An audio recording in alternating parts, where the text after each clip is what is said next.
Naruto की दुनिया में अगर एक चीज को सबसे ज्यादा अंडर एस्टिमेट किया गया है तो वो है 8 गेट्स, वो टेक्निक जिसे देखकर खुद मदारा उचिहा ने कहा था कि मैं तुम्हें सबसे ताकतवर ताइजुत्सु यूजर मानता हूँ। और इसी पॉइंट से ये व्हाट इफ शुरू होता है।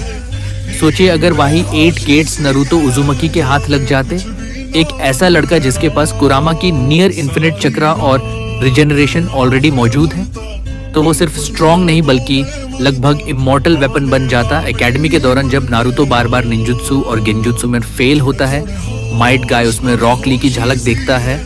वो जीड, वो पेन टॉलरेंस और वो कभी हार ना मानने वाली स्पिरिट गाय नारुतो को 1 साल से ज्यादा सिर्फ ताइजुत्सु, ब्रीदिंग कंट्रोल, मसल डिसिप्लिन और बॉडी कंडीशनिंग सिखाता है, बिना कोई फ्लैशी जुत्सु, बिना शॉर्टकट, जिसका रिजल्ट ये होता है कि नारुतो और रॉक ली एकेडमी से ही अबनॉर्मल क्लोज कॉम्बैट मॉन्स्टर्स के रूप में ग्रेजुएट करते हैं। चूनिन एग्जाम्स के फॉरेस्ट ऑफ डेथ में जब ओरोचिमारू अटैक करता है तो इस टाइमलाइन में नारुतो पैनिक या रेज मोड में नहीं जाता, बल्कि कंट्रोल्ड गेट्स के साथ सीधा ओरोचिमारू पर प्रेशर बना देता है, जिससे ससुके को कर्स्ड मार्क मिलता ही नहीं। गारा का फाइट फिर भी होता है, पर उसका शुकाकू कंट्रोल टूटने के बाद ही वो एलिमिनेट हो जाता है।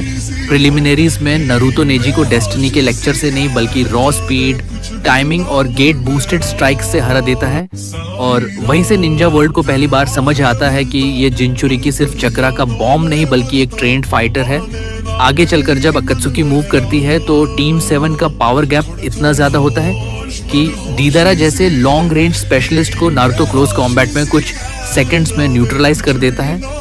हिदन और ककुजू जैसे मॉन्स्टर्स नारुतो के गेट्स के सामने दिख ही नहीं पाते और साथ ही माइट गाय और टीम गाय किसामे होशिगाकी को कंप्लीटली एलिमिनेट कर देते हैं। सस्के अपनी जर्नी में कैनन के जैसे ही इटाची को डिफीट करता है, क्योंकि उसकी इलनेस और प्लानिंग अभी भी सेम रहती है। पेन के असॉल्ट के वक्त सीन और भी ज्यादा ब्रूटल होता है। ककाशी, नारुतो, गाय और रॉकली साथ खड़े होते हैं। रॉकली 7th गेट खोलता है और नारुतो अपने कंट्रोल्ड गेट्स के साथ पेन के बॉडीज को सिस्टमेटिकली तोड़ता है, जिसके बाद नगातो को कन्विंस करना नारुतो के लिए और ज्यादा नेचुरल हो जाता है, क्योंकि वो सिर्फ बातें नहीं बल्कि अपनी स्ट्रेंथ से दर्द समझ चुका होता है। 4th ग्रेट निंजा वॉर में ससुके मंगेक्यो शेरिंगा अनलॉक करता है।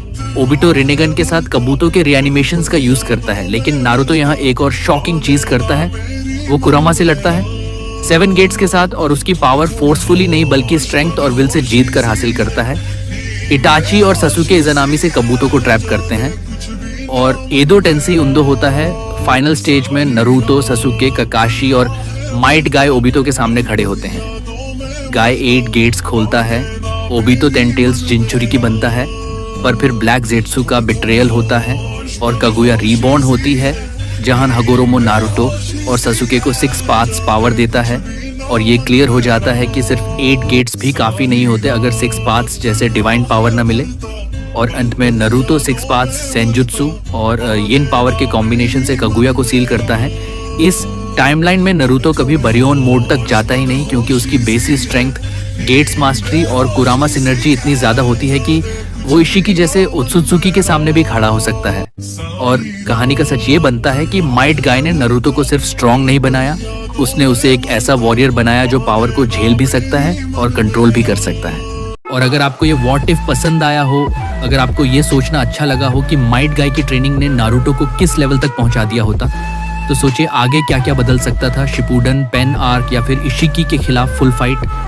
अगर आप ऐसे ही डीप, लॉजिक बेस्ड और canon respecting Naruto what if video आगे भी देखना चाहते हैं तो चैनल को सब्सक्राइब करना मत भूलिए। वीडियो को लाइक कीजिए ताकि मुझे पता चले कि आपको इस तरह का कंटेंट पसंद आ रहा है। और कमेंट में जरूर बताइए कि अगला व्हाट इफ किस पर होना चाहिए।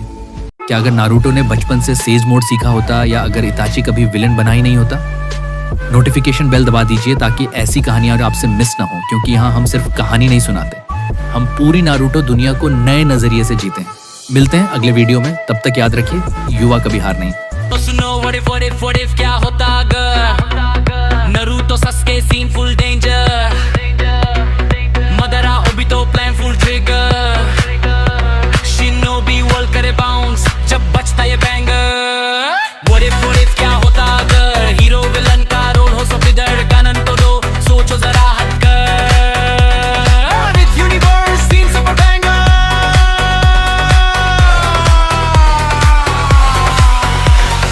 नारुतो का सपना अगर टूट जाता, सस्के का डर पूरी दुनिया जलाता, ओबितो का प्यार अगर मिल जाता,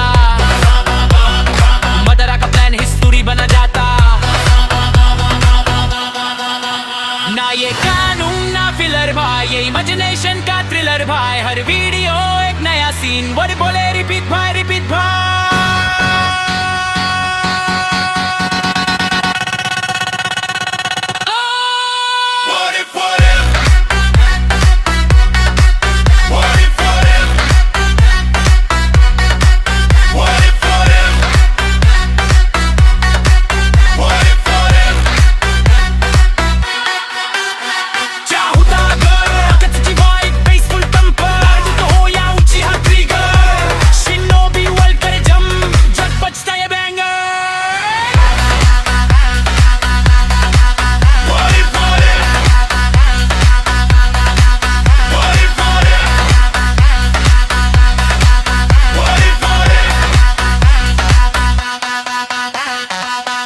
Head nod body shift, सोचो जरा वर्ल्ड को flip, what if uni what